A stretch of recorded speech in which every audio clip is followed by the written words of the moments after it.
నమస్కారం. నేను చందు. వీడియో చివరి వరకు చూడండి. ఒకవేళ సబ్స్క్రైబ్ చేసుకోకపోతే ఫస్ట్ సబ్స్క్రైబ్ చేసుకోండి. ఓటమి వెనకే విజయం, సానుకూల దృక్పథం అవసరం. పరీక్షల్లో మార్కులే ప్రామాణికం కాదు. గుర్తుపెట్టుకోండి. ఇంటర్ ఫలితాలు వచ్చాయి త్వరలో. 10th రిజల్ట్స్ కూడా వస్తాయి. మార్కుల గురించే చర్చ జరుగుతుండడం మనం చూస్తుంటాం. తాము మార్కులు సాధించలేకపోయామని, ఫెయిల్ అయ్యామని చాలామంది విద్యార్థులు కుంగిపోతున్నారు. ఇలాంటి సమయాల్లో విద్యార్థుల తల్లిదండ్రులు పిల్లలను ప్రోత్సహించాల్సిన అవసరం ఉంది. పూజ్య తల్లిదండ్రులారా, ఒకరు ఎక్కువ మార్కులు తెచ్చుకోవచ్చు, మరొకరు తక్కువ మార్కులు సాధించవచ్చు. కానీ పోలిక పెడర్థాలకు కారణమవుతుంది. విద్యార్థుల్లోని సంకల్పాన్ని దెబ్బతీస్తుంది. కార్పొరేట్ ప్రపంచంలో విద్యార్థులు ఎంత కుంగిపోతున్నారో ఆలోచించకుండా మార్కుల కోసమే వేచి చూస్తూ పిల్లలను ఇబ్బంది పెట్టడం సమంజసం కాదు.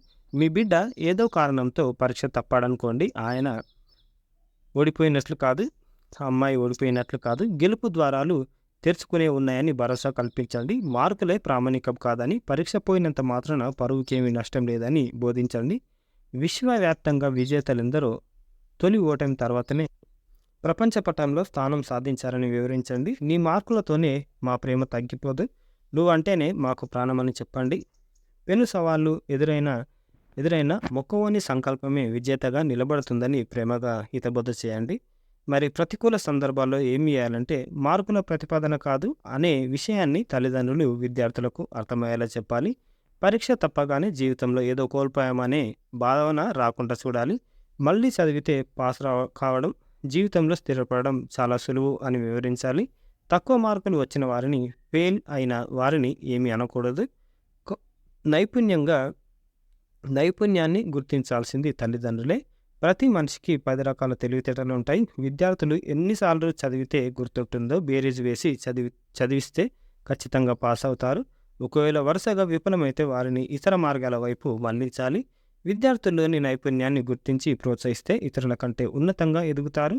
విద్యార్థులు కూడా పరీక్ష అనగానే ఓటమిలా భావించకుండా గెలుపునకు మెట్టుగా భావించాలి అని డాక్టర్ వీరేందర్ మన వికాస నిపుణుడు చెప్తున్నారు. ఓటమి వెనుక విజయం మచ్చుకు కొన్ని గాథలు ఏమున్నాయి చూద్దాం. కెనడా వేదికగా తుషార్ కెనడా వేదికగా జరిగిన విడే క్యాండిడేట్స్ చెస్ టోర్నీలో భారత యువ సంచలనం గుకేష్ టైటిల్ నెగ్గాడు. ఓటమి అనంతరం విజయ తీరాలకు చెందిన గుకేష్ స్పందిస్తూ, నేను ఈ టోర్నీ ప్రారంభం నుంచి సానుకూలంగా సాగాను, కానీ 7వ రౌండ్లో అలీ రేజాపై ఓటమితో కలత చెందాను. ఆ పరాజయమే నాకు శక్తినిచ్చింది, ప్రేరణను ఇచ్చింది. ఓటమి తర్వాత సరైన మానసిక స్థితిలో ఉంటే విజయం సాధిస్తానని నాకు తెలుసు. సరైన ఆలోచనలతో చెస్ ఆడాను, విజేతగా నిలిచాను. ఈ క్షణాలు అద్భుతంగా ఉన్నాయని తెలిపారు. మహారాష్ట్ర తానేకి చెందిన విశాల్ అశోక్ కరాద్ అనే 10వ తరగతి విద్యార్థికి అన్ని పరీక్షల్లో 35 మార్కులే వచ్చాయి. అంత మాత్రాన తల్లిదండ్రులు బాధపడలేదు. ఎక్కువ మార్కులు వచ్చిన వారితో తమ కుమారుడిని పోల్చలేదు. పైగా కేక్ తెప్పించారు. సెలబ్రేషన్స్ చేసి సామాజిక మాధ్యమాల్లో వారు షేర్ చేసిన వీడియో గత సంవత్సరంలో వైరల్గా మారింది. చాలా హల్చలైంది అది. కర్నూలుకు చెందిన అంజలి శర్వాణి ఇంటర్లో ఫెయిల్ అయినా కుంగిపోలేదు. ఓపెన్ యూనివర్సిటీలో డిగ్రీ పూర్తి చేసి రైల్వేలో ఉద్యోగం సాధించారు. క్రికెట్పై తనకున్న మక్కువతో రాత్రింబవళ్లు శ్రమించి భారత మహిళా క్రికెట్ జట్టులో స్థానం సంపాదించారు. ఇటీవల ఉమెన్స్ ప్రీమియర్ లీగ్లో యూపీ వారియర్స్ జట్టుకు ఆమెను ఎంపిక చేస్తూ యాజమానులు 55 లక్షలు చెల్లించడంతో వార్తల్లో నిలిచారు. గుజరాత్కు చెందిన ఐఏఎస్ అధికారి తుషార్ సుమేరా 2 నెలల క్రితం తన 10వ తరగతి మార్కుల జాబితాను సోషల్ మీడియాలో ఉంచారు. ఇంగ్లీష్లో 35, మ్యాథ్స్లో 36, సైన్స్లో 38 మాత్రమే వచ్చాయని, అయినా తన లక్ష్యాన్ని తాను చేరుకున్నానని వివరించారు. ఎల్లారెడ్డిపేట మండలం రాచర్ల గొల్లపల్లికి చెందిన పిట్ల దీపక్ 2017లో ఏఆర్ కానిస్టేబుల్గా ఎంపికయ్యాడు. తండ్రి టీవీ మెకానిక్గా పనిచేస్తూ కుమారుడిని చదువులో ప్రోత్సహించాడు. కానిస్టేబుల్గా విధులు నిర్వహిస్తూనే ఎస్ఐ ఉద్యోగానికి పరీక్ష రాశాడు. ఒకసారి గురి తప్పింది, రెండోసారి పరీక్ష లక్ష్యం నెరవేరలేదు.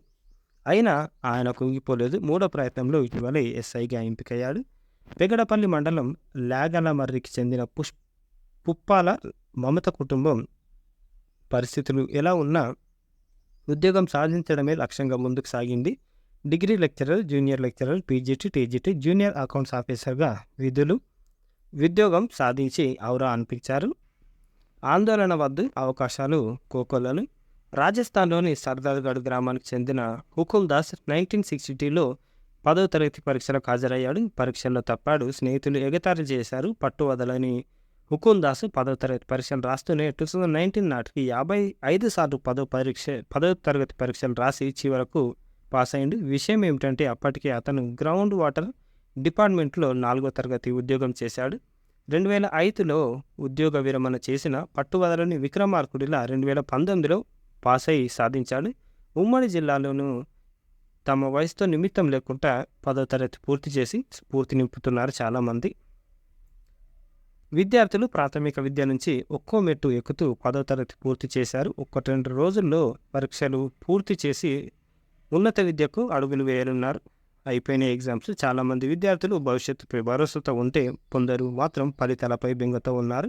ఒకవేళ 10 పాస్ కాకపోతే తనువు చాలించడమే శరణ్యం అనుకుంటారు. ఇంకొందరు తాము ఇంటర్ మెట్లెక్కలేం అనే భావనతోటి కూడా ఉంటారు. మరికొందరు 10వ తరగతి అనంతరం ఏం చదవాలి అన్న అవగాహన లేక అర్ధాంతరంగా చదువు మానేస్తుంటారు. కానీ అవకాశాలు కోకొల్లలుగా ఉన్న ఈ రోజుల్లో 10 మెట్లెక్కగానే హైరాణ పడి బదులు ఆలోచనతో అడుగులు వేస్తే భవిష్యత్తు బాగుంటుంది.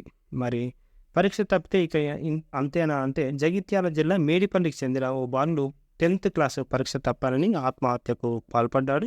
కరీంనగర్ జిల్లాలోనూ బాలిక పరీక్ష ఉత్తీర్ణత సాధించలేదనే కారణంతో తనువు సాధించింది. మల్యాల ఇట్లా పోతే చాలా ఉన్నాయి.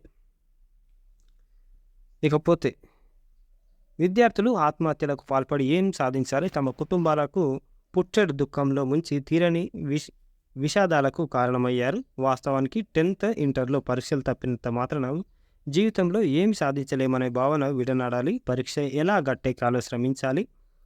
ఉన్నత విద్య వైపు అడుగులు వేయాలి. స్వయం ఉపాధి మార్గం వెతుక్కోవాలి. తమకు చేతనైన పని చేసుకుంటే విజయం ఎలా వరిస్తుందో ప్రణాళిక వేసుకుంటే ఇంకా మంచిది.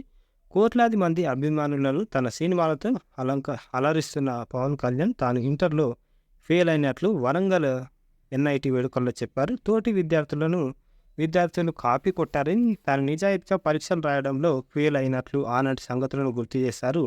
తాను పరీక్షల్లో తప్పిన నైతికంగా విజయం సాధించారని పేర్కొన్నారు. పవన్ కళ్యాణ్ లాగే చాలామంది సినీ ప్రముఖులు, రాజకీయ నాయకులు, వ్యాపారవేత్తలు 10వ తరగతి, ఇంటర్ తప్పిన తమ సామర్థ్యంపై నమ్మకంతో జీవితాల్లో గెలిచారు. గుర్తుపెట్టుకోండి. 10 తోటి కూడా ఉద్యోగాలు ఉంటాయి. 10th క్వాలిఫికేషన్ తోటి ఉద్యోగాలకు అర్హత పొందొచ్చు. Army, navy, air force, railway తదితరాల్లో ఉద్యోగాలు పొందే అవకాశం ఉంది. ఆర్థిక ఇబ్బందులతో ఉన్నత విద్య పూర్తి చేయలేమన్న భావన కలిగిన వారు రాష్ట్ర, జాతీయ స్థాయిలో నిర్వహించే ప్రవేశ పరీక్షలకు హాజరై ఆయా ఉద్యోగాలు సొంతం చేసుకోవచ్చు. తొలుత 10th క్వాలిఫికేషన్ తోటి జాబ్ పొంది డిపార్ట్మెంటల్ పరీక్షలు, ఉన్నత విద్యతో మంచి స్థానంలో ఉండొచ్చు. మార్కులే ప్రామాణికం కాదు, గుర్తుపెట్టుకోండి. 10th, ఇంటర్లో వచ్చిన మార్కులే ప్రామాణికం కాదు, గుర్తుపెట్టుకోవాలి. వారి తల్లిదండ్రులు అని భావిస్తారు, ఇవే అని భావిస్తారు. కానీ అత్యవసర మార్కులతో పాస్ అయిన యువకులు ఎందరో ఉన్నత ఉద్యోగాలు సాధించారు. భీమారం మండలం మన్నెగూడెం గ్రామానికి చెందిన ఒక యువకుడు 10thలో తక్కువ మార్కులు సాధించాడు. ఇంటర్ గవర్నమెంట్ కాలేజీలో చేరి గ్రూప్స్కు ప్రిపేర్ అయ్యిండు. ఇటీవల వెలువడిన ఫలితాల్లో 2 ఉద్యోగాలు సాధించి ఇతరులకు ఆదర్శంగా నిలిచాడు. భీమారం మండలం దేశాయిపేటకు చెందిన ఒక నిరుపేద యువకుడు 10th క్లాస్లో తక్కువ మార్కులు వచ్చాయని, ఆంగ్లంపై తనకు పట్టు లేదని కుంగిపోలేదు. పట్టుదల పెట్టుబడిగా చదివాడు. ఆంగ్లంలో ఇంగ్లీష్లో PG పూర్తి చేసి ఇటీవల వెలువడిన ప్రభుత్వ ఉద్యోగాల్లో 4 ఉద్యోగాలు సాధించి మార్కులే ప్రామాణికం కాదని నిరూపించిండు. జీవితంలో పాస్ అవుదామని చెప్తున్నారు. ఇంటర్ ఫెయిల్ అయ్యి ఏడాది ఖాళీగా ఉండి ఆ తర్వాత కష్టపడి చదివి పోలీస్ శాఖలో చేరి DSPగా పనిచేశారు. ఇట్లున్నాయి. మార్కులే కొలమానం కాదు.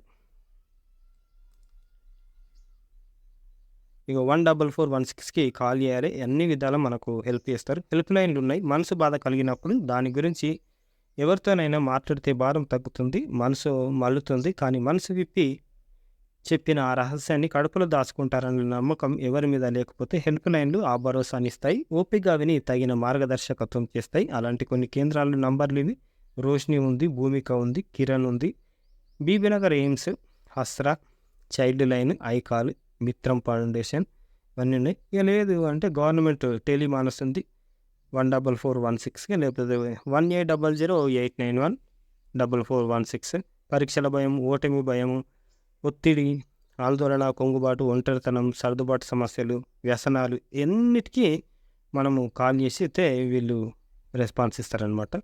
ఇది ఈ రోజుకి సంబంధించిన ఆర్టికల్. ఓటమి వెనకే విజయం. ఒకసారి ఓడిపోయినా సరే ప్రాబ్లం లేదు, మరోసారి మనకు విజయం వస్తుంది.